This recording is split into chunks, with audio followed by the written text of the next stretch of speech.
Hello guys, this is Nette and welcome to my channel. For those who are new to my channel is all about Korean culture, Korean way of life, places to visit here in the countryside. And I am a married immigrant.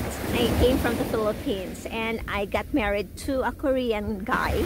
And so my channel talks about the way of life, married immigrants who lives in Korea, especially here in the countryside. A lot of my relatives and friends, classmates, and nephews and nieces are always interested to learn more about the Korean culture and how it is like to live in Korea, because the K-pop artists and Korean songs and Korean dramas are already penetrating the whole world. And a lot of people are appreciating these things, and so people are wondering how it is like to be in Korea and how it is like to be married to a Korean.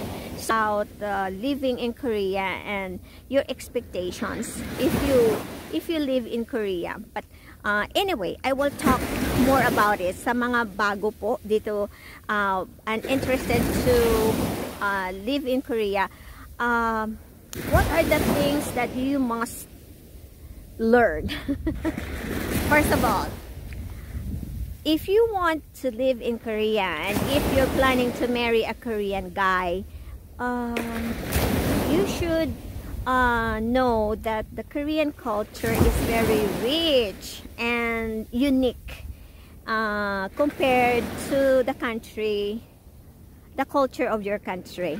I say this because the Korean people have so much respect to the elders, and I was wondering when I first came here, why is it that Korean people ask your age first when they meet you? And for me, in the Philippines, it's quite offensive, or shall we say, kung hindi naman offensive, very uncomfortable topic or questions to ask of your age. But here in Korea, that is the first thing that they do. They ask you questions. And so if you will be asked by your questions, don't feel offended.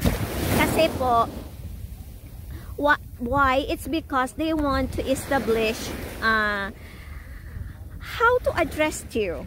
Because here, respect is very, very real. So in my country, we say po. And age doesn't matter. Who is she? Who is he? He's my friend. She's my friend.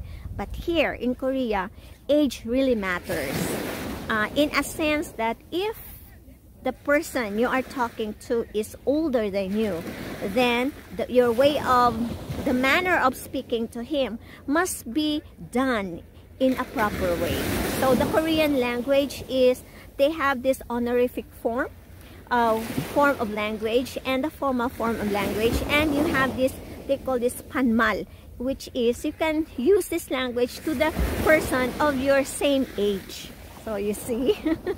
So I think to make it more comfortable for you, before coming to Korea, first you should learn basic Korean conversation or basic vocabularies, so it's easy for you to understand and of course learn something that is more learn the respectful words here in Korea.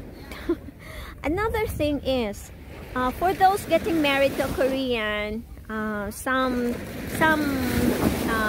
foreigners thought, hindi naman lahat, hindi ko nila lahat. I would like to make a disclaimer that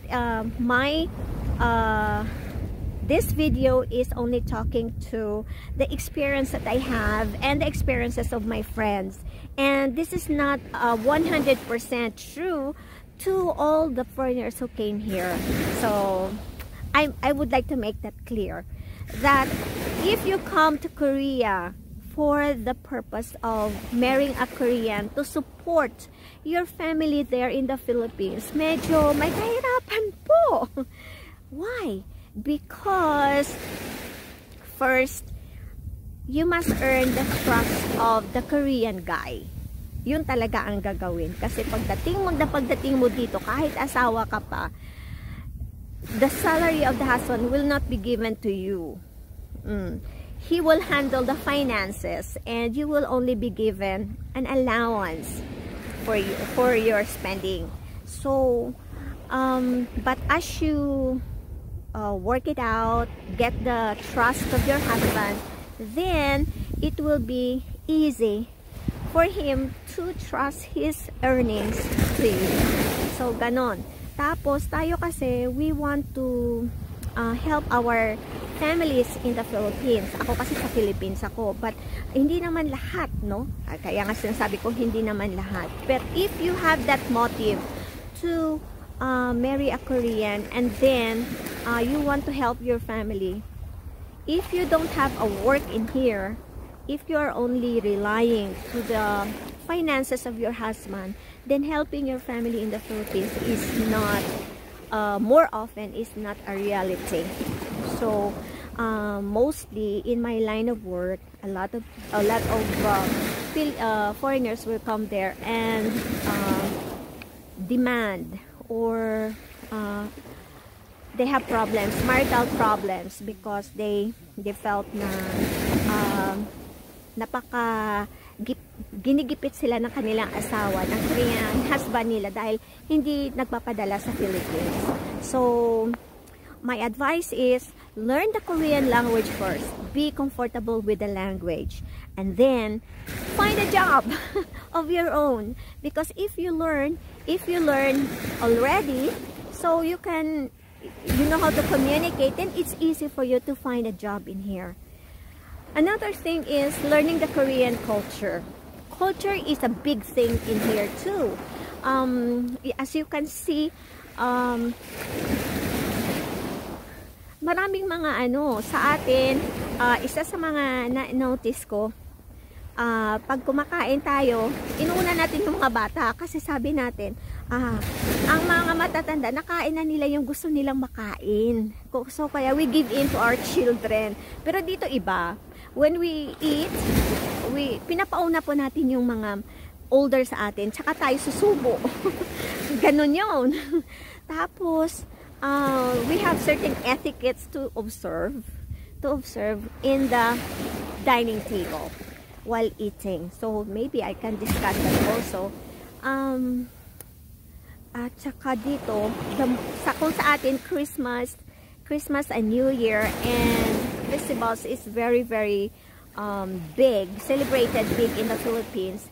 Dito po, here in Korea, they have big events, which is Thanksgiving, which is usually in August or September, and New Year, which is, they are celebrating it in the lunar year. And so, in this events, ang dami pong gagawin. A lot of wives here are claiming that they are doing a lot, and marami pong nag-aaway, and yun. And then in-laws, you have also problems with your in-laws. So I think when you go here and get settled here in Korea, I suppose you have to learn the Korean language as fast as you can. Embrace it and love it. If you want to live happily in here, then it's time for you to embrace the Korean language. Another, if you got married to a Korean guy who is older than you and is living in the countryside, expect that this Korean guy is very conservative, still clinging to the old Korean ways. And back in your country, you are, I say, nasanay ka po sa socialization. Dito po, if you are living in a countryside and being married to an older guy, medyo may malaki po ang adjustment na gagawin po ninyo. Kasi, these are people, these are husbands that needs to be served sa pagkain, sa lahat-lahat na lang. And sometimes, in my country, I always say na, kaya, pag magutom kayo, di kumain ka mag-isa. Or especially pag may trabaho ang asawa. But here, you have to serve your husband because that is the Korean way. And And what else? Nagsasabi sila na ang Korean daw, hindi daw romantic or hindi, it's not more on, napaka-harsh minsan yung pagsasalita nila, parang palaging galit o ganun. Pero, hindi naman lahat. Pero mostly, ano mo, ganyan talaga sila. But the one thing I notice is that they don't hold grudges. Hindi po sila yung katulad na pag mag-away kayo, isang linggo na, hindi pa kayo nagbabatian.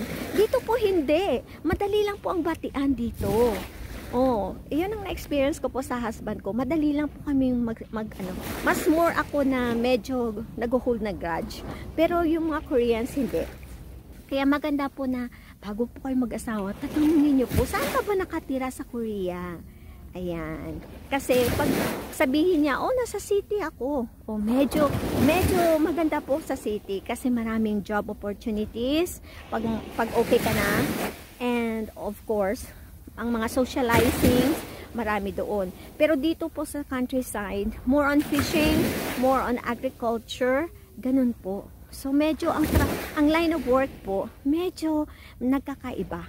So, yung iba po dito, mga professionals, galing sa Pinas, but when they come to the countryside, dahil ang asawa nila farmers, nagtatanim po sila.